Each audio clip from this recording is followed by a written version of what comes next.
5 months ago, a trailer premiered that would forever change the course of Genshin's history. 5 months ago, a large majority of us got our hands on our favorite character. 5 months ago, the Genshin community engaged in a battle for recompense, for the improvement of a beloved character. And 5 months ago, he came home for the first time. These were ancient times of our beloved game, and eventually, through the push of us as a collective, this character we love so much got his reparation. Not only was he transformed into one of the strongest units in the entire game, but through our feedback, the element he came to represent was improved as well. Through this time, many of us held on to one of his lines, which is more prevalent now than ever. Every journey has its final day. Don't rush. This video is not the final day that Zhongli speaks of. Rather, this marks a stepping stone on that journey, another step into the future of Genshin Impact. So, with Zhongli finally returning, allowing those people who didn't have the chance to acquire this amazing character to get their hands on him, I think it's time for a revisit. So, the question, how do you use Zhongli? What value does he hold? How can you build him? What teams is he good in? And most importantly, how is he so damn hot? Well, maybe not that last one. Good day to you all, you past, present, and future Zhongli Mains. I am the immersive fish, and using mathematics, theory crafting, and practical performance, I will be answering all of this and more. So, welcome to Dominance of Earth, the official Zhongli Mains guide to the Lord of Geo. I will have order!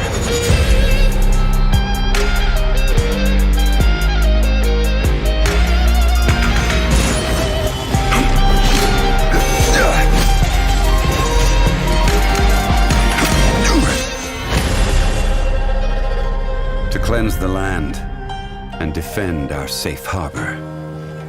That was the first contract in Liyue.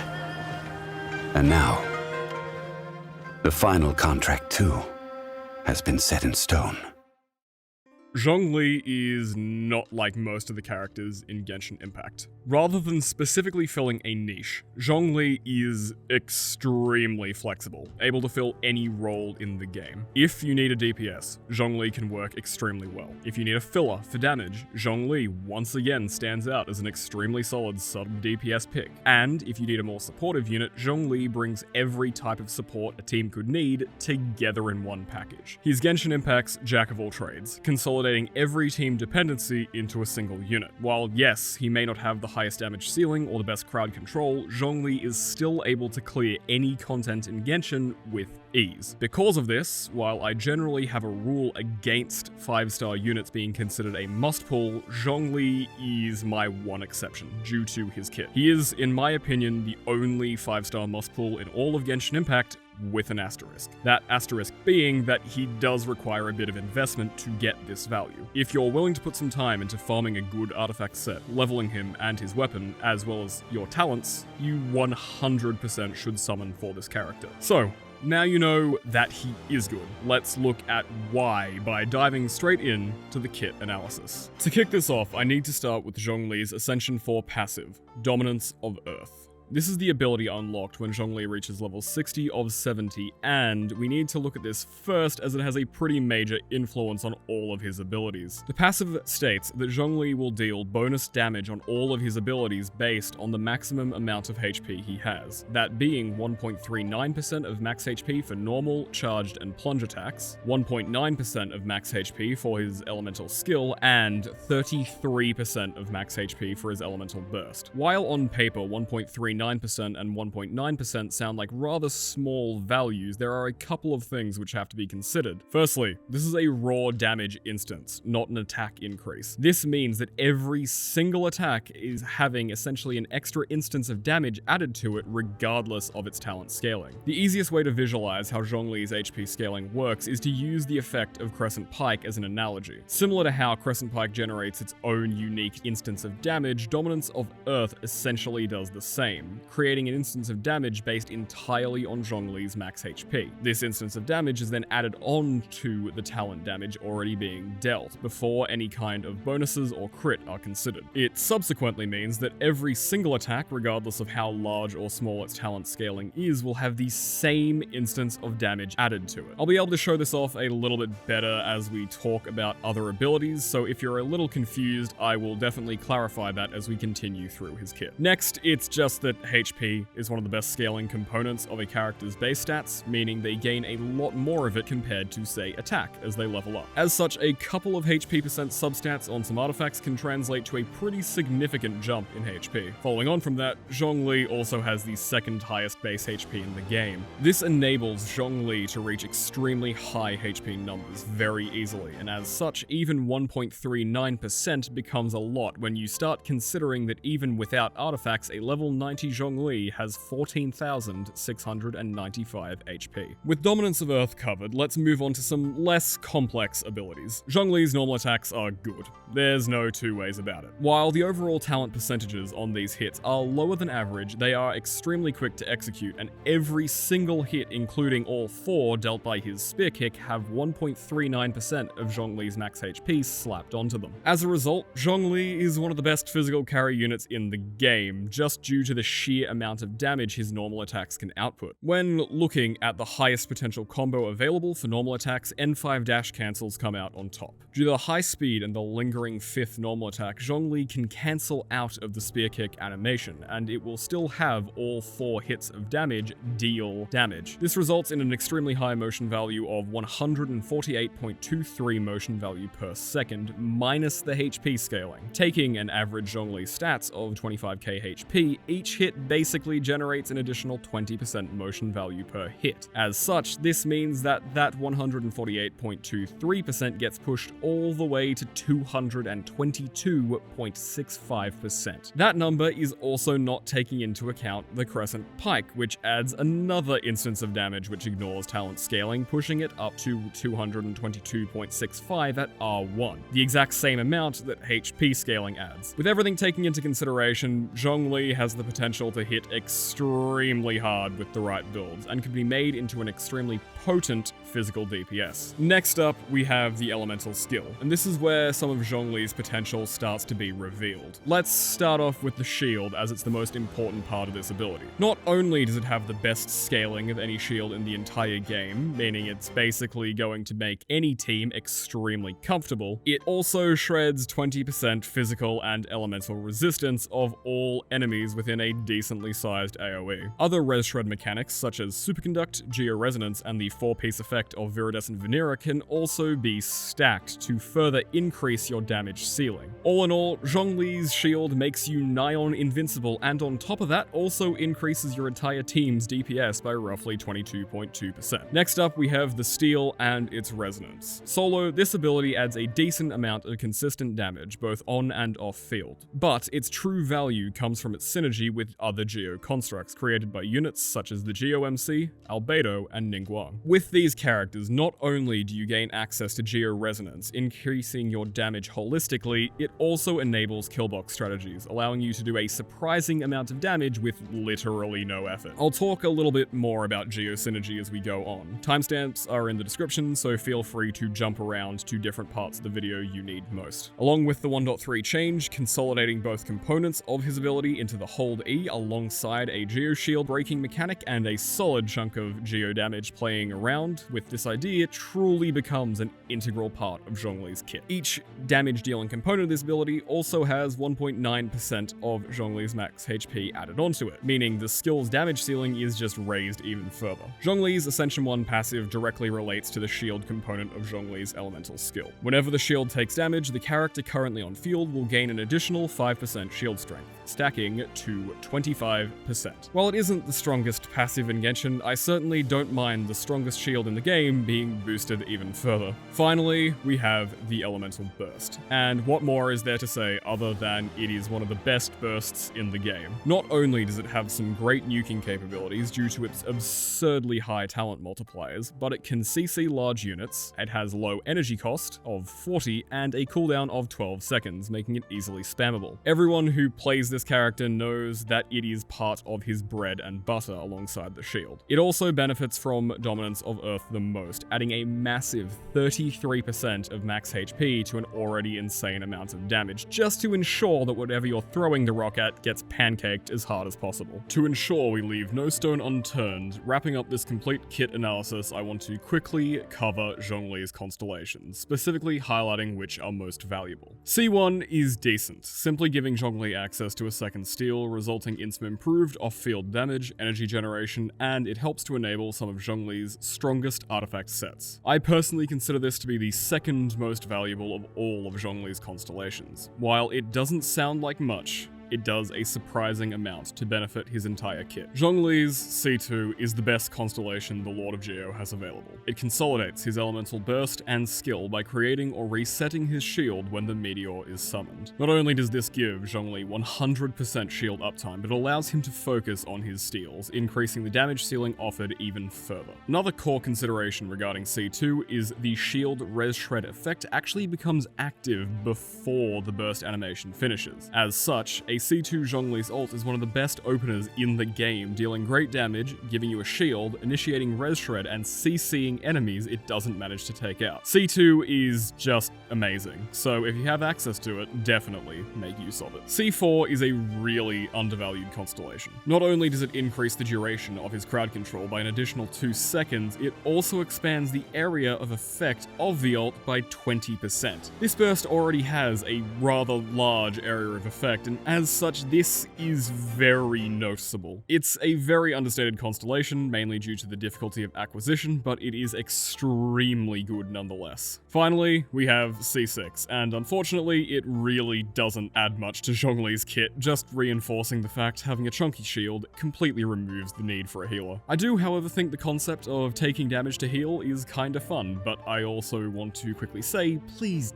try not to forget how to dodge. Unfortunately, Zhongli can only be on one of your teams, and while one will basically be invincible, the other isn't. All in all, Zhongli's constellations act to improve the utility of his kit, giving you more tools to use more actively. If you're actively going for constellations, C2 is the ideal stop point, giving you access to better on and off-field damage from C1, 100% shield uptime, and the ability to play more actively with all the tools available. With that said, Zhongli is a 5-star unit, meaning constellations are expensive. Extremely expensive if you get unlucky. So with that said, please only spend what's in your means if you really like the character. He's more than viable at C0, so don't feel the need to push through constellations. So, I've been hyping Zhongli up a lot through this, so I think it's only fair if I do bring up a few flaws. Firstly, Zhongli isn't Pyro, Hydro, or Cryo. He has great multipliers, but all of his damage is split between physical and Geo. While you do have the ability to shred resistance for both damage types, neither Geo or physical have access to multiplicative reactions, such as melt or vaporize. As such, while you will be able to do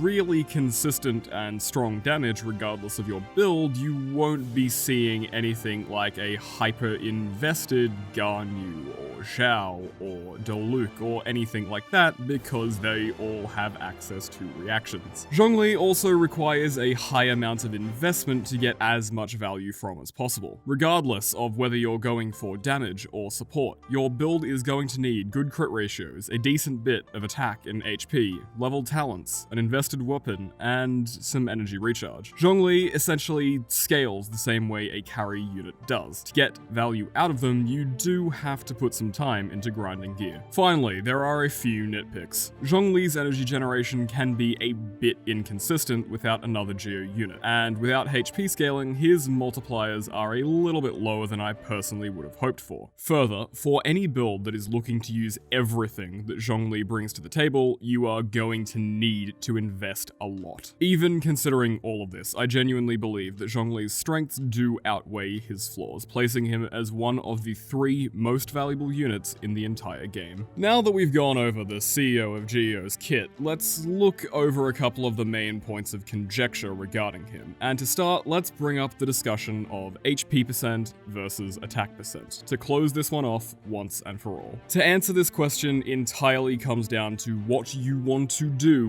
with your Zhongli. In all cases, except for if you're using a Staff of Homer under 50% HP, because that weapon is dumb, attack percent will do more damage. Every part of his kit scales extremely well off attack, and while the HP bonus from Dominance of Earth does contribute a decent chunk of his total damage, if you are aiming to do the most damage possible, you should always run attack percent. With that said, the inverse is true for more supportive setups, often trading about 5 to 10% damage for a gain of 21.1% shield strength. This is pretty significant to say the least, sometimes being the decider as to whether a character dies or whether you progress to the next floor in Spiral Abyss. With that in mind, use whichever complements the build you are using best. Attack percent for damage-oriented builds and HP percent for support. Next up, and in the final part of the main guide section, before we get into builds, I want to cover Stele positioning, movement, and how to truly get the most value out of the most underrated element of Zhongli's kit. When people are arguing against summoning for Zhongli, most will highlight the fact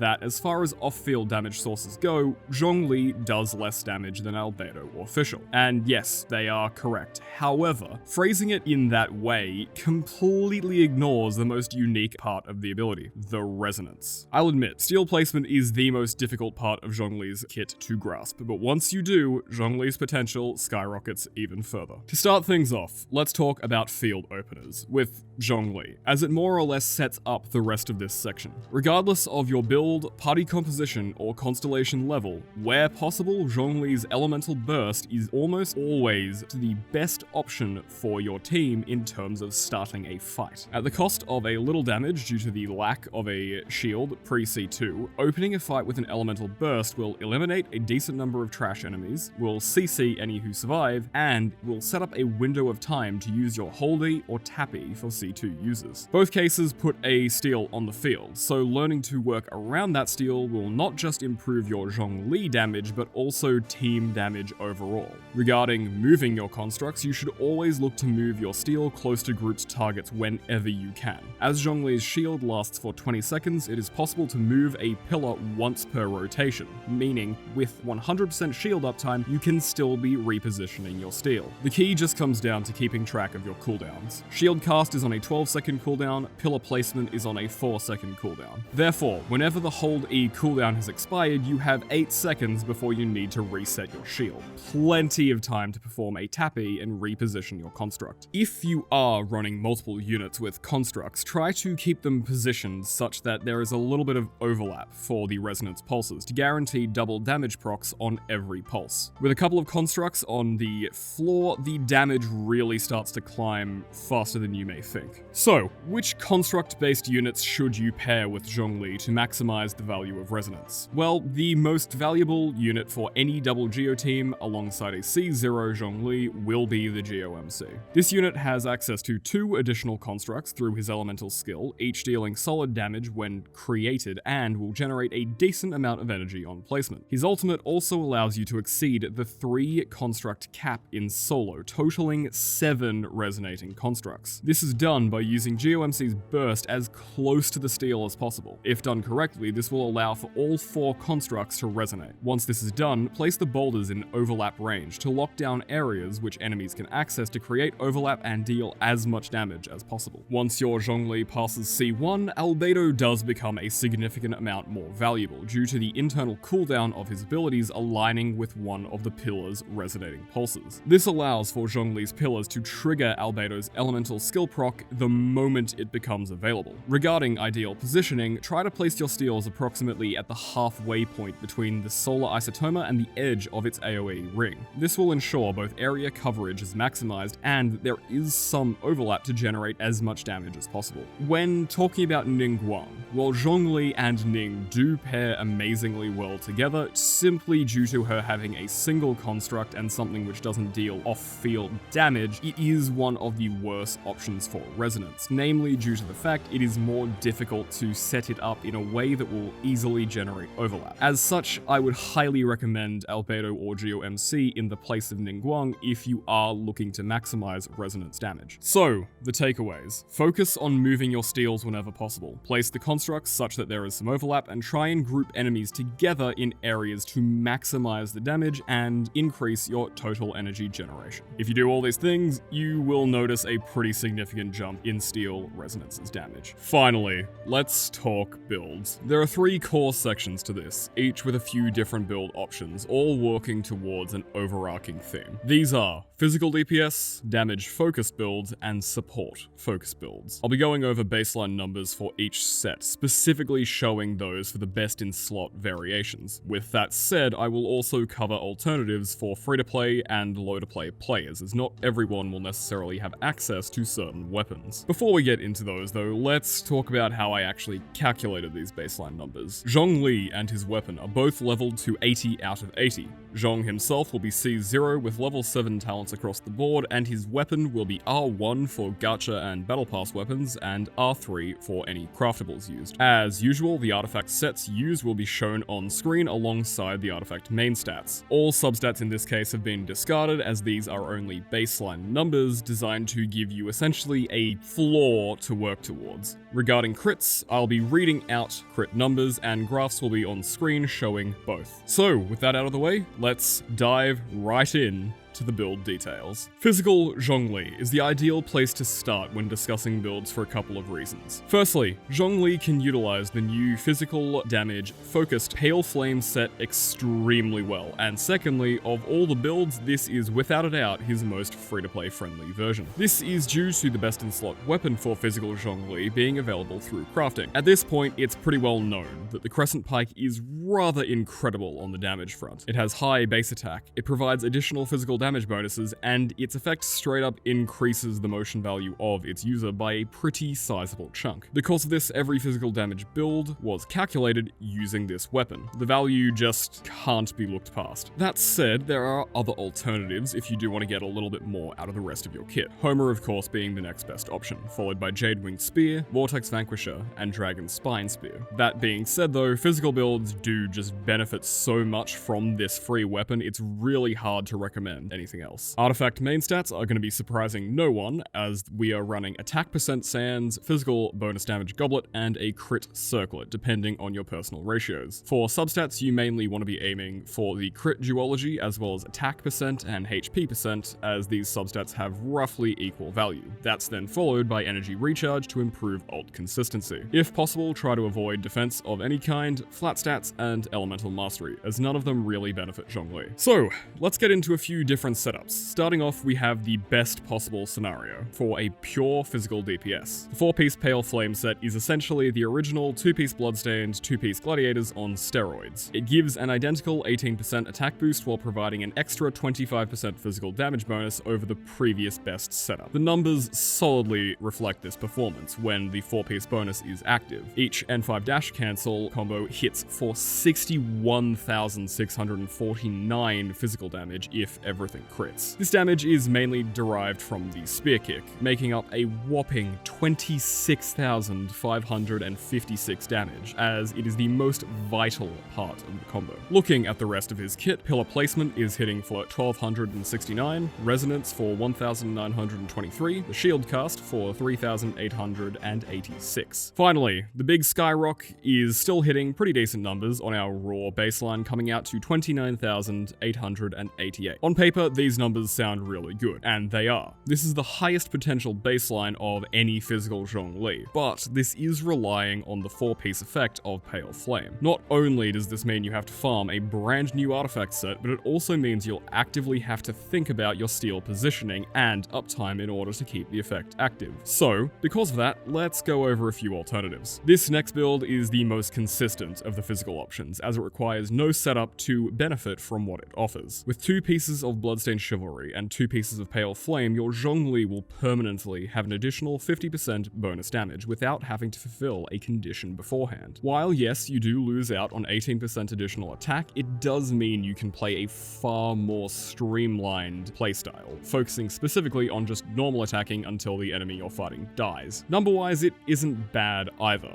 The full N5 dash cancel combo hitting for 56,925, only 7.66% less damage than the 4-piece Pale set. Unfortunately though, due to that lower attack, the Geo-based attacks do take a noticeable hit, with Pillar Placement going to 1213, Resonance hitting for 1810, Shield Cast for 3603, and the Burst for 28,225. To round up our physical baselines, I wanted to cover something a little bit left field that still has the potential to be extremely good. As seen in the previous builds, while each has extremely solid physical damage rotations, the damage provided by the rest of Zhongli's kit does leave a little bit to be desired. This is where 4-piece Thunder Soothers comes into play, essentially acting as a trade-off. You lose out on a portion of your physical damage to improve the overall damage output of your entire kit. The effect of this set provides a 35% damage increase to the entirety of Zhongli if the enemy you're attacking has been procced with Electro. Quickly looking at the numbers, the N5 dash cancel is hitting for 35,579, the Pillar Placement for 1,562, Resonance for 2,331, and the Shield Cast for 4,640. Most importantly though, the Burst is hitting for 36,348 damage, roughly 22% more than the 4-piece Pale build. That said, to properly achieve this, you do need a more electro-intensive team, but with the right units, this build is very powerful in its own right. Physical Zhongli teams primarily want to use their available character slots to enable 2 different buffs. A second Geo unit to give Zhongli access to Geo Resonance, increasing damage overall by 15% and shredding an additional 20% Geo resistance from enemies if you have a shield active. Then following on from that, you're also going to want Cryo and Electro in order to enable Superconduct and shred an additional 40% physical resistance. In regard to which characters benefit Zhongli the most, I would highly recommend either Albedo or Geo MC for the Geo unit, Fischl for the Electro unit, and Rosaria or Kaya for the Cryo unit. Rosaria would be my personal preference due to her utility as a support through crit sharing. With specific physical damage builds out of the way, it's time to dive into some alternative damage-focused playstyles. Namely, we have our hybrid DPS sets, resonance DPS, and burst damage-focused setups. Each of these builds are designed around enabling high damage through methods outside of Crescent Pike, and because of this, there is some variance between them. Weapon-wise, as we are trying to maximize the Geo components of Zhongli's kit instead of just focusing on normal attacks, the Staff of Homer reigns supreme. Zhongli will be provided with significant amounts of crit damage, additional HP, and more attack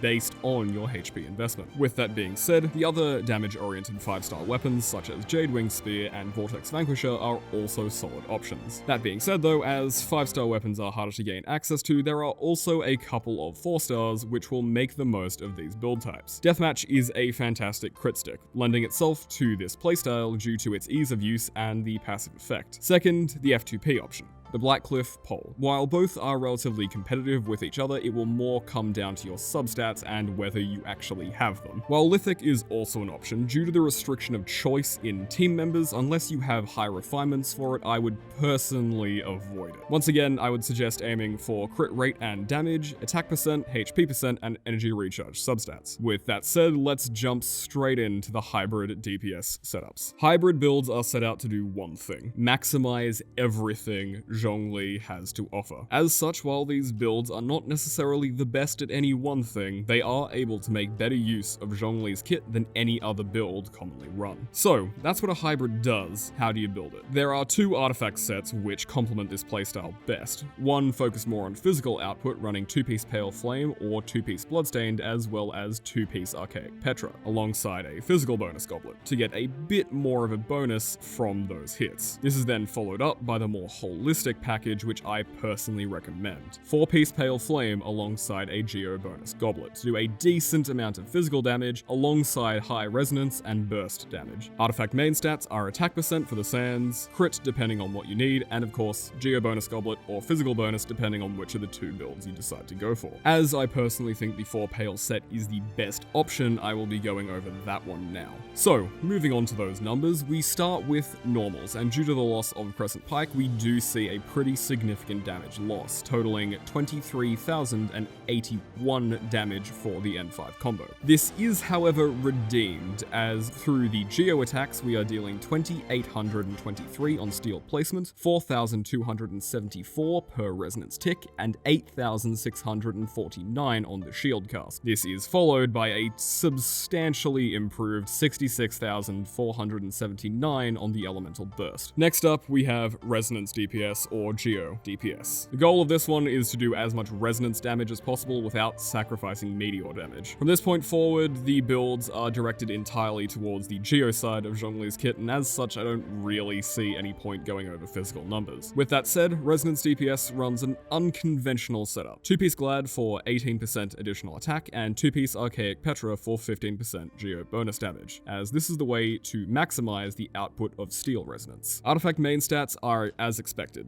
attack percent, Geo bonus damage, and crit, accounting for which you need more. Stele placement is hitting for 3,074, resonance for 4,660, shield cast for 9,417, and the burst is hitting some high-flying numbers of 72,407. Finally, to finish up the damage focus section of this guide, we will cover the OG burst set. 2-piece Noblesse, 2-piece Archaic, attack percent, Geo bonus, crit. The nostalgia. This build is the friend of many 1.1 Zhongli habbers, allowing us to maximize our ult damage as much as possible. This is the build with the highest ceiling for ult damage, focusing more or less purely on producing big numbers with the press of Q. That being said, elemental skill is not too bad either, with 2,949 damage on placement, 4,409 on resonance, 8,789 on shield cast, and 76,226 damage for the burst. So, those are the builds. What about the teams? Well, the one thing that persists through all of them, the biggest goal, is that you want to set up Geo Resonance. Once again, Geo MC and Albedo shine. Notably Geo MC in the Resonance build, giving you access to far more constructs. Ningguang also becomes a great option if you are looking at running Zhongli more in the sub-DPS side. Outside of that though, experiment around until you find a team to your liking. There's a lot of units and a lot of characters which you may not have tested out before, and because you're using a character which doesn't rely on reactions, you have the freedom to experiment. Finally, we come to the support-oriented builds. This is the way I expect most people to run their Zhonglis, as building him around support is just an insane return on investment. There isn't a ton of variance here either, as everything will be pretty straightforward. For the burst setups, your artifact sets are going to be HP percent, Geo bonus damage, and crit, while pure shield sets will use HP. Burst sets will generally utilize a damage-oriented polearm. However, energy recharge weapons such as Favonius Lance, Prototype Star Glitter, and Skyward Spine are sometimes worth using if your substats aren't quite there. On the shield side of things, the best bet will be Black Tassel. It's free-to-play friendly, gives you a bunch of HP, and overall just makes you very, very tanky. So, with that said, let's get into it with the burst setups. The burst support sets are the favorite of the Zhongli community. This build attempts to do a couple of things. Firstly, provide high burst damage, CC big enemies, and provide a strong shield to prevent as much damage as possible. Because of this, there are two ideal sets. 4-piece Tenacity of the Millilith to boost shield strength and team attack percent, and 2-piece Noblesse, 2-piece Archaic. The latter does have a higher damage ceiling, while the first is far more support oriented. Both, however, are fantastic options, and which one you choose more comes down to whether you want higher damage on Zhongli himself or higher team damage overall. Starting off with Millilith, Zhongli provides a shield with an effective HP of 14,904, Stele placement of 3,176, resonance of 4,405, shield cast of 8,092, and a burst of 69,898 damage. Pretty great all round. The more damage-oriented burst support features a slightly weaker shield at 10,787 effective HP, and will be hitting 3,111 damage on Stele placement, 4,291 per resonance tick, and 7,830 on shield cast. The burst also has a high damage ceiling, hitting for 75,621. Finally, we come to the ultimate in pure support: A setup designed to give you nothing but the strongest shield possible. Utilizing the 4-piece Tenacity of the Millilith set, once again, not only are we making the shield better for the team, but we are also giving them 20% additional attack. Damage really doesn't matter for this build, but the burst is still hitting pretty decent numbers, sitting at 38,737. More importantly though, this build gives a ridiculously strong shield of 20,619 effective HP. With all of that said, I think that's 1.5 Zhongli more or less covered. While there are a lot of things still to discover for this glorious character, this guide should more or less set you up on the journey to uncovering the secrets behind his golden jade-like eyes. Zhongli is currently in the best place he's ever been. The 1.3 changes, combined with the new artifact sets, seriously solidifying his place as Genshin's ultimate jack of all trades. Not only does he bring an insane amount of damage, he also adds an incredible amount of utility. So, before I finish up, I do want to quickly bring a massive thanks to everyone who's assisted me on this video. So, thank you so much, Meteor, Coronis, Death Scythe, Bone, and Trina. None of this would be possible without your combined support, assistance, and effort throughout the entire production process. Because of this, I really just have to say, if any of you guys are interested, please come stop by the Zhongli Mains Discord. We're a community of passionate people who love Genshin and are all fellow simps of the Lord of Geo. Links in the description, so if you haven't already, be sure to poke your head in and say hello. I'm also actually streaming pretty regularly over on Twitch at twitch.tv/Zhongli Mains. We do live theory crafting, test new units, and, play some other games too. So, if you are interested in some more casual fish content, be sure to stop by there. I'll also say this video has really taken a lot out of me, so I'll be taking a break from the guide side of things just to recover a little bit. They will be back though, I can promise you that. With all of that said though, it's time for me to go. I hope you've all enjoyed and gotten something out of the video. So, the market is closed and the port has settled. Go get some rest.